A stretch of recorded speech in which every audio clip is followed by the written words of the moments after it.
안녕하세요, 여러분. 오늘은 여러분과 함께 우리가 살고 있는 나라의 중요한 부분 중 하나인 국가재정에 대해 알아볼 거예요. 이 영상에서는 국가재정이 무엇인지, 어떻게 운영되는지, 그리고 우리 생활에 어떤 영향을 미치는지 설명해 줄 거예요. 자, 이제 함께 알아볼까요? 이번 시간에는 국가재정의 구조와 현황, 국가재정의 경제적 역할, 예결상 과정과 주요 재정 제도에 대해 알아보겠습니다.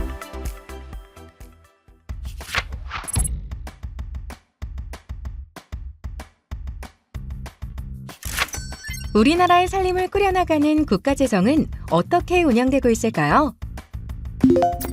이를 살펴보기 위해선 먼저 우리나라의 경제를 이루고 있는 3대 경제 주체에 대해 알고 있어야 합니다.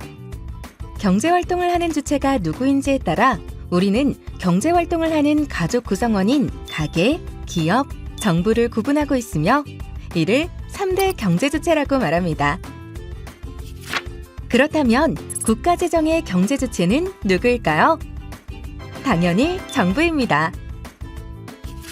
국가재정은 정부의 경제활동에 필요한 재원을 전달하는 조달, 관리, 지출하여 공공서비스를 제공하는 활동이라고 할 수 있죠.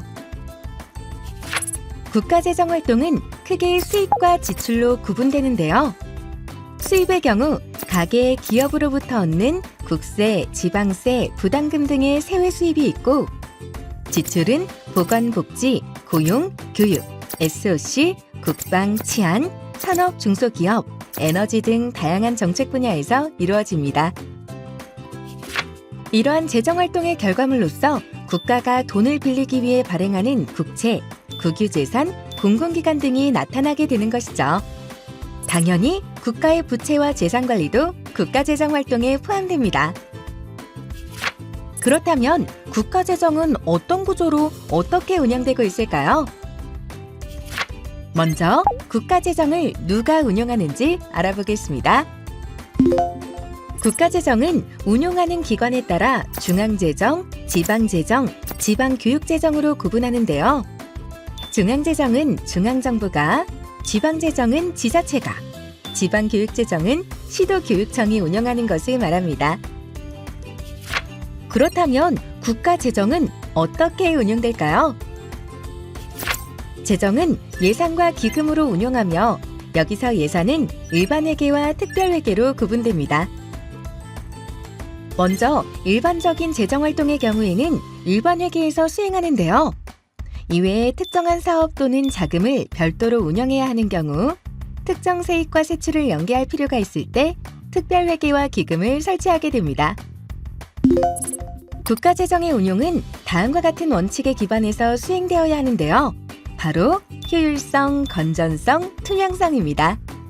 먼저 효율성은 예산을 꼭 필요한 곳에 적재적소에 투입하는 것을 말합니다.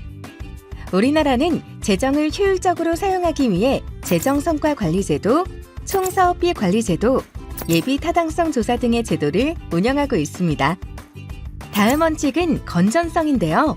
재정의 지속가능성을 의미합니다.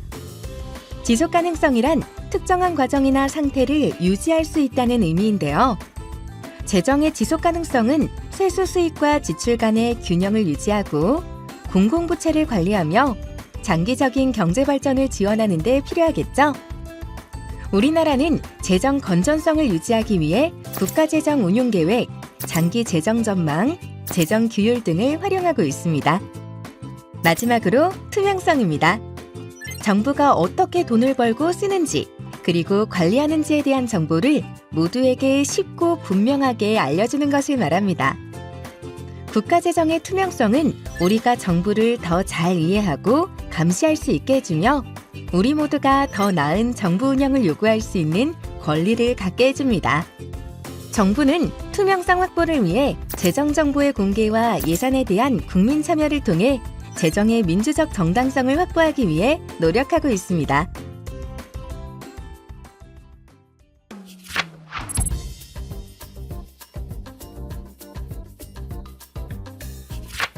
미국의 경제학자인 리처드 머스그레이브가 재정으로 할 수 있는 경제적 역할에 대해서 설명했는데요. 재정을 통해 자원을 합리적으로 배분하여 효율성과 형평성을 보장할 수 있고, 소득을 재분배하여 소득의 불평등을 완화할 수 있고, 재정 지출과 세금을 조정하여 경제를 안정화시킬 수 있다는 것입니다. 국가 재정의 경제적 역할에는 먼저 자원 배분이라는 역할이 있는데요. 정부는 자원을 배분할 때 효율적인 자원 관리를 위해 노력하면서도 소외계층과 지역에 필요한 자원을 형평성 있게 배분하고 있습니다.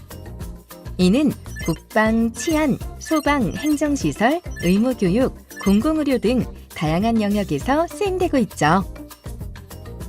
두 번째, 소득 재분배라는 역할은 재정의 주요 기능 중 하나인데요. 생산된 재화와 서비스를 구성원들 사이에서 공평하게 분배하는 것을 말하며 최저 생활을 보장하고 소득 분배의 불평등을 완화하는 것을 목적으로 하고 있습니다. 그렇다면 정부가 소득을 재분배하기 위해서 사용하는 수단에는 어떤 것들이 있을까요? 먼저 조세 정책입니다. 개인의 소득에 부과하는 소득세, 일정 금액 이상의 부동산을 소유한 사람들에게 부과하는 종부세, 법인이 내는 법인세 등 다양한 유형의 세금을 징수하는 것이죠. 두 번째는 사회복지입니다. 취약계층을 지원하는 방향인데요. 대표적인 예로 실업수당, 재난지원금 등이 있습니다. 마지막으로 경제의 안정화입니다.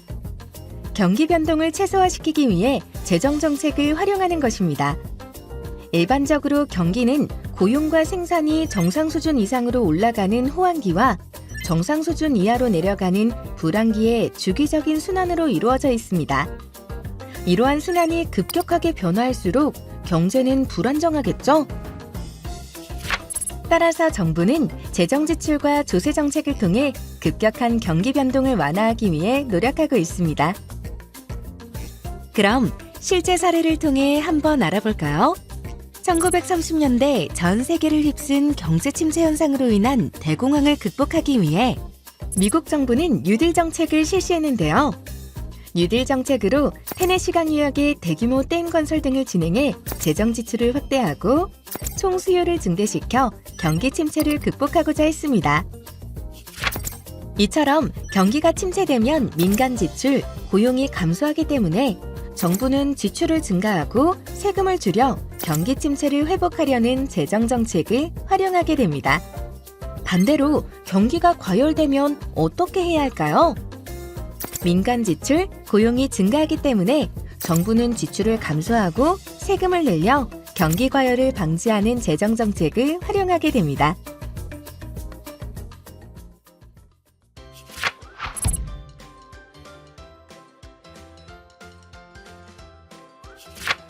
이번에는 국가 재정을 편성해 나가는 예결산 과정과 주요 재정 제도에 대해 알아보겠습니다.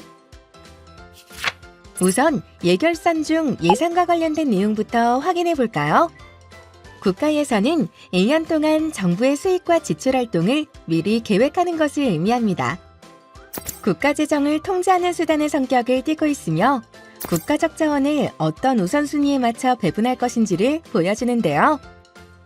이러한 우선순위를 결정하는 데 있어서는 국가의 수많은 정치적 의사결정이 모여야 하기 때문에 예산의 결정 과정은 늘 갈등과 합의가 공존한다고 볼 수 있습니다. 이러한 과정에서는 늘 민주적인 규범과 절차를 따라야 하고 최적의 자원 배분을 달성하기 위해서 노력해야 하겠죠? 이제 이렇게 어렵게 편성된 예산이 적절한지 판단하는 심의가 어떤 절차에 의해 이뤄지는지 한번 살펴보겠습니다. 정부는 매년 1월 1일로 시작하여 같은 해 12월 31일에 종료하는 회계연도마다 예산안을 편성하여 국회에 제출해야 하는데요. 구체적인 편성 과정은 국가재정법에서 규정하고 있습니다. 먼저 1월 31일까지 각 중앙관서가 중기사업계획서를 기획재정부에 제출하게 됩니다. 다음으로 기획재정부가 3월 31일까지 예산 편성 지침을 각 중앙관서에 통보하고 이를 국회에 보고하게 됩니다. 이제 5월 31일까지 각 중앙관서가 예산요구서를 작성하고 기획재정부에 제출하는 절차를 거치게 됩니다.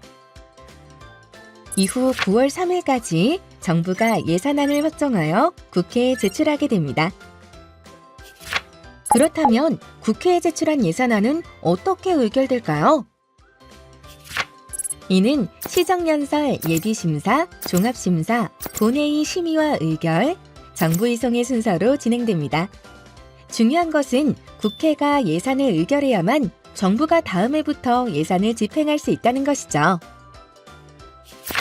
이번에는 결산입니다. 예산의 마무리라고 할 수 있죠. 결산은 한 회계연도의 모든 수익과 지출을 확정적인 수치로 표시하여 재정 운용 결과에 대한 성과평가 정보를 제공합니다. 또한 결산은 이미 일어났던 예산 집행을 확인하여 재정의 투명성을 보장합니다. 이처럼 정부의 예산 편성과 사용에 대해 국민인 우리가 참여하고 의견을 제시할 수 있는 제도는 없을까요? 있습니다. 정부가 돈을 어떻게 사용하고 있는지 직접 알고 의견을 내고 싶을 때 사용할 수 있는 방법들이 있습니다. 먼저 국민신문고에 예산낭비 신고센터가 있는데요.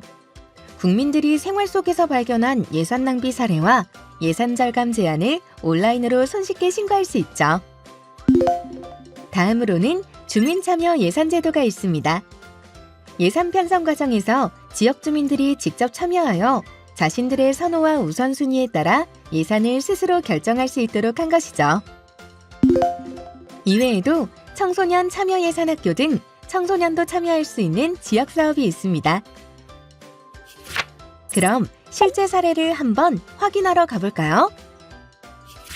A지자체는 2023년 5월 3일부터 5월 24일까지 관내 초등학교로 직접 찾아가는 A지자체 청소년 참여 예산학교 운영을 시작했는데요. 관내 초등학교 4개교 350여 명의 학생들이 참가했습니다. 해당 프로그램은 A지자체의 예산이 어떻게 구성되고 운영되는지 청소년의 눈높이에 맞춰 설명하고 지역에 꼭 필요한 사업이 무엇인지에 대해 자유로운 토의를 통해 직접 사업을 제안해보는 실습 과정으로 구성되어 있습니다. A지자체는 청소년들이 제안한 사업을 2024년도 예산 편성을 위한 주민참여 예산사업 제안으로 정식 등록해 사업 적격성과 예산 검토를 한 후 정책에 적극 반영할 계획이라고 말했습니다. 이렇게 국가 재정에 대해 알아봤는데요. 소중한 우리나라 재정이 잘 운용될 수 있도록 항상 지켜봐 주세요.